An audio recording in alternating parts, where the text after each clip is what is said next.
Parking servis počeo je rekonstrukciju parkirališta na bulevaru Oslobođenja od bulevara Jaše Tomića do bulevara Kralja Petra I. Sa obe strane puta će biti rekonstruisan parking. Jednostavno vreme je negde učinilo svoje, i vreme i nevreme. Atmosfera i drveće koje je posađeno na parkingzima su uradili svoje i oštetili jedan deo parking mesta, tako da smo krenuli u rekonstrukciju.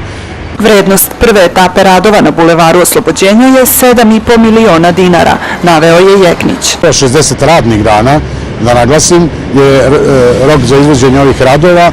Sad smo krenuli i ja se nadam da sad u toku su pripremni radovi, tako da ćemo taj rok i negdje ispoštovati i da ćemo na bulevaru Oslobođenja u ovoj prvoj fazi dobiti pristojne kulturna parking mesta.